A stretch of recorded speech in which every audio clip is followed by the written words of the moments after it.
One of the largest U.S. military fleets has just been deployed to the Persian Gulf. A massive aircraft carrier, warships, fighter jets, all positioned facing Iran. Donald Trump is openly talking about massive strikes. Tehran is responding by mobilizing its forces. Several countries in the region are calling for calm, but tensions are rising, hour by hour. What you're about to discover in this analysis goes far beyond a simple diplomatic standoff. This could potentially be the beginning of an escalation whose consequences might reshape the entire geopolitical balance of the Middle East. I'm here to give you the facts, the full context, and above all, to help you understand what is really happening behind the scenes. Stay until the end because the latest developments I'm going to reveal show just how rapidly the situation is evolving. Before understanding why Washington is deploying its military power, we need to look back at what has been happening in Iran over the past few months, because this is where it all begins. Iran has a population of over 90 million, is located in Western Asia, and has been ruled since 1979 by an Islamic regime that exercises total control over its people. Last December 28th, protests erupted in Tehran, the capital. Initially, these were merchants taking to the streets. Their demand? The cost of living had become unbearable, but very quickly the movement spread. Other cities rose up. What began as an economic protest transformed into something much larger, a direct call for the fall of a regime that has been in place for over 4 decades. The authorities' response was brutal, extremely brutal. The Iranian government officially claims that 3,117 people died during these protests, but here's where it gets even more serious. According to numerous international media outlets and NGOs, this number is vastly underestimated. The real figure is believed to be over 30,000 deaths, 30,000 people. Let that number sink in for a moment. It's a repression of absolutely massive violence. And it is in this explosive context that the United States steps onto the stage. From the start of the protests, Donald Trump broke his silence. He issued a direct warning to the Iranian government. If protesters are killed, the United States will strike Iran hard. It's a clear, public, unambiguous threat. But initially, no strikes occurred. International analysts noted a shift in Trump's stance. Why? According to several sources, the Iranian government had canceled over 800 executions of detained protesters, a calculated move to avoid U.S. intervention. This retreat was badly received by many Iranians who had hoped for concrete support from Washington, but in the past few days, the situation has changed dramatically. The U.S. is no longer threatening with words alone. It is deploying its military might. Last Monday, the USS Abraham Lincoln arrived in the Persian Gulf. For those unfamiliar with this ship, let me give you some details. It's one of the largest aircraft carriers in the U.S. fleet and one of the largest warships in the world. It does not come alone. It's accompanied by several warships and fighter jets. Donald Trump himself stated that this fleet is larger than the one recently sent to Venezuela. He added that it is ready, and I quote, to complete its mission quickly and with force if necessary. Violence. The word has been uttered, and that's not all. Trump announced that additional ships are already on the way. The message to Tehran is unmistakable. The United States is ready to take action, but why now? What is truly motivating this show of force? That's what we'll explore next. On Wednesday, Donald Trump posted a message on his social network Truth Social. He expressed hope that Iran would quickly agree to negotiate a deal regarding its nuclear program. There lies the real issue: nuclear power. For years, the United States has accused Iran of seeking to develop nuclear weapons. Tehran has always denied this, claiming it only wants to develop civilian nuclear energy for power, not military purposes. But Washington and its allies do not believe them. Last June, the U.S. and Israel conducted a coordinated military operation bombing 3 Iranian nuclear facilities. The official goal? To significantly reduce Iran's chances of obtaining nuclear weapons.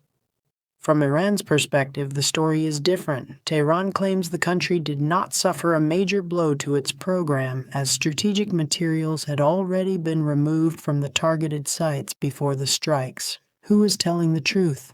It's hard to know for certain, but Rafael Grossi, the Director General of the International Atomic Energy Agency, gave his opinion. Due to a lack of full access to the sites, he believes the bombings caused significant but not complete damage. In other words, Iran's nuclear program was affected, but it is not destroyed. And that's when Trump raises the stakes. He claims that a new U.S. attack would be far larger than last summer's bombings, far more destructive and far more definitive. Faced with these new threats, Iran's Foreign Minister Abbas Araghchi responded. He stated that Iran is open to a mutually beneficial, fair, and just nuclear agreement. He emphasized Iran's right to develop peaceful nuclear technology without nuclear weapons. But in the same breath, he added something much more alarming. He declared that Iranian forces are, I quote, ready, finger on the trigger, to respond immediately and forcefully to any aggression against our territory, airspace, or waters. Finger on the trigger. Both sides are in combat posture, and that's not all. Behind this crisis, there is also a regional dimension that could turn this bilateral conflict into a full-scale conflagration. According to the BBC, the U.S. is not only deploying its fleet to the Persian Gulf, it is also reinforcing its military presence at several bases in the region, including deployments in Jordan, Bahrain, and Qatar. These troop and equipment movements have not gone unnoticed. Several countries in the region are reacting immediately. The United Arab Emirates, traditionally a U.S. ally, is publicly distancing itself. They declared that they will not allow their territory to be used for any hostile action against Iran. It's a strong message. Even U.S. allies do not want to be drawn into this confrontation. But there's more. Groups affiliated with Iran immediately responded to the American threats. Lebanon's Hezbollah and Yemen's Houthis both vowed to retaliate against any attack on Iran. These organizations have significant military capabilities and could target American or allied interests anywhere in the region.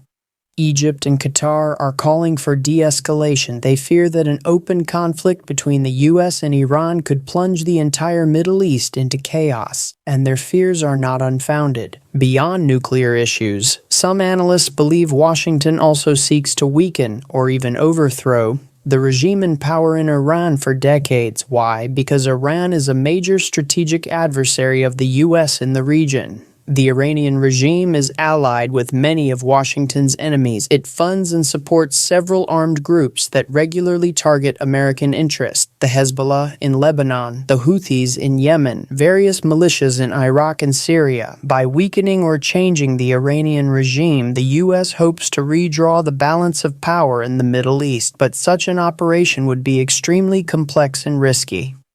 First, militarily. Iran is not a defenseless country. It is a regional power with a substantial army and significant retaliatory capabilities. Second, economically. Iran partially controls the Strait of Hormuz, an absolutely strategic maritime corridor. Through this strait pass the oil and gas exports of Saudi Arabia, Qatar, and the UAE. If Iran decides to block or disrupt this passage, it could trigger a global energy crisis. Oil and gas prices would skyrocket, affecting economies worldwide. That's why many countries, even those not allied with Iran, are calling for restraint. Nobody wants this crisis to spiral into open conflict. There is yet another dimension, a European one, which further complicates the situation. Amid the military escalation between Washington and Tehran, the European Union has just taken a major step. This Thursday, the EU announced it has expanded its list of organizations considered dangerous armed groups. EU member states, including France, now classify Iran's Revolutionary Guards as such an organization. For those unfamiliar with the Revolutionary Guards, let me explain. They are an elite force under the direct command of Iran's supreme leader. They operate independently of the regular army, with their own units and command structure, playing a central role in both domestic repression and Iran's external operations. This EU decision is symbolically very strong. It allows for freezing assets, travel bans, and economic sanctions against this organization. But it was not taken lightly. France in particular hesitated before supporting this proposal. fearing further deterioration in relations with Iran and complicating future negotiations. However, other organizations, particularly human rights groups, consider it absolutely necessary given the massacres committed against protesters. Iran had already warned of, I quote, destructive consequences if Europe went ahead.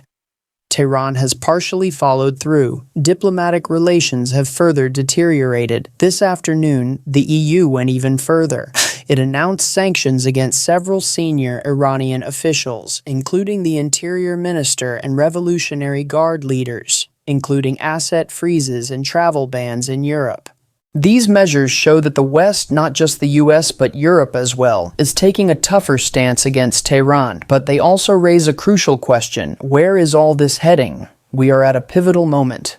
The next days, maybe even hours, could determine whether this crisis is resolved diplomatically or escalates into something far more serious. Let's look at the possible scenarios. Scenario 1. Negotiation. Donald Trump has clearly expressed his desire to see Iran accept a nuclear deal. Iran has said it is open to talks, provided its rights to develop civilian nuclear energy are respected, so there is a small diplomatic window. But the problem is trust. Neither side trusts the other. The U.S. withdrew in 2018 from the 2015 nuclear deal. Iran has since increased uranium enrichment. Each side accuses the other of bad faith. For negotiations to succeed, solid guarantees would be needed from both sides. Honestly, in the current climate, that seems difficult. Scenario 2. Limited strikes. The U.S. could decide to conduct targeted strikes on Iranian nuclear facilities, similar to last June but on a larger scale. The goal would be to significantly delay or destroy the nuclear program without triggering a full-scale war. But this scenario carries enormous risks. Iran has vowed retaliation, and it has the means.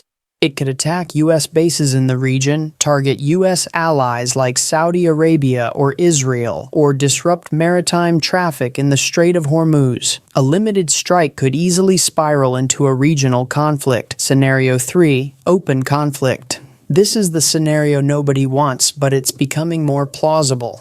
If tensions continue to rise, if an incident occurs, or if one side miscalculates, we could see a direct war between the U.S. and Iran. The consequences would be catastrophic. Human losses on both sides, regional conflagration across the Middle East, and a global energy crisis impacting every continent. Scenario 4. Tense status quo. Both sides continue to threaten each other and show their strength without taking direct action. This is a form of regional Cold War. The U.S. maintains military pressure and sanctions. Iran continues its nuclear program and supports its regional allies.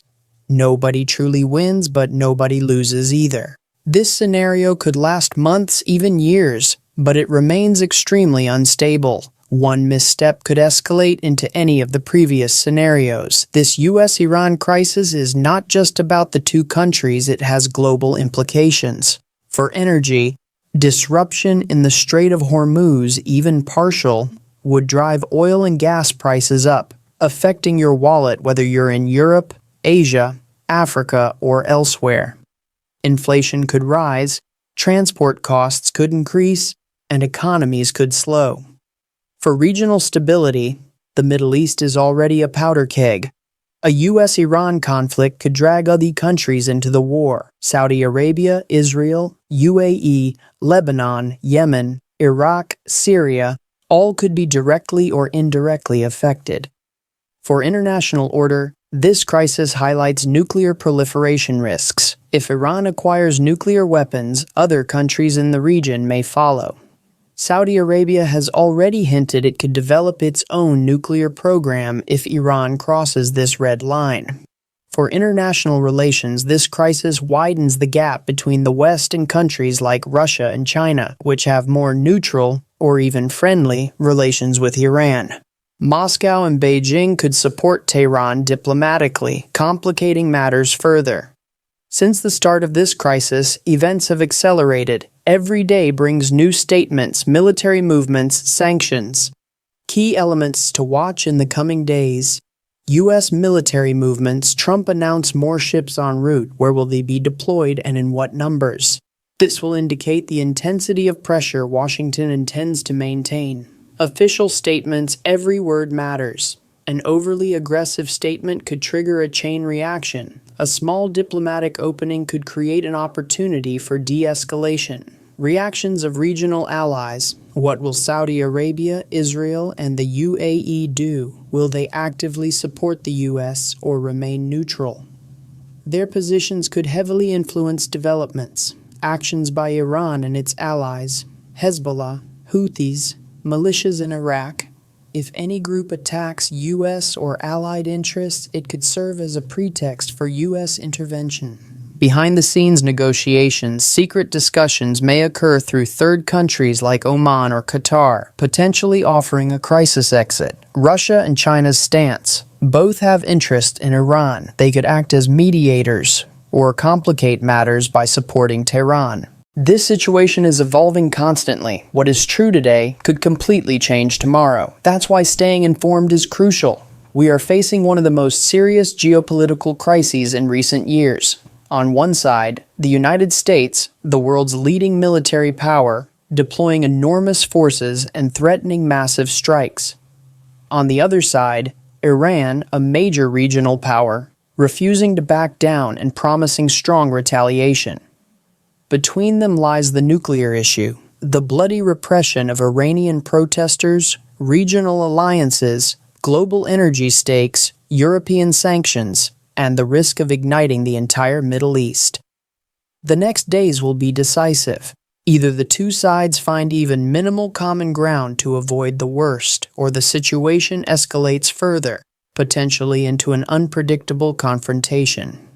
One thing is certain. The world is watching this crisis with growing concern. An open conflict would be devastating, not just for Americans and Iranians, but for millions across the region and beyond. I will continue to follow this situation closely and keep you informed of every major development, because in a crisis like this, factual, precise, contextual information is more important than ever. If you want to stay updated on this situation and other geopolitical analyses, consider subscribing and turning on notifications. Share this video with your friends and family so they understand the real stakes of this crisis. Take care, stay informed, and I'll see you soon with more in-depth analysis.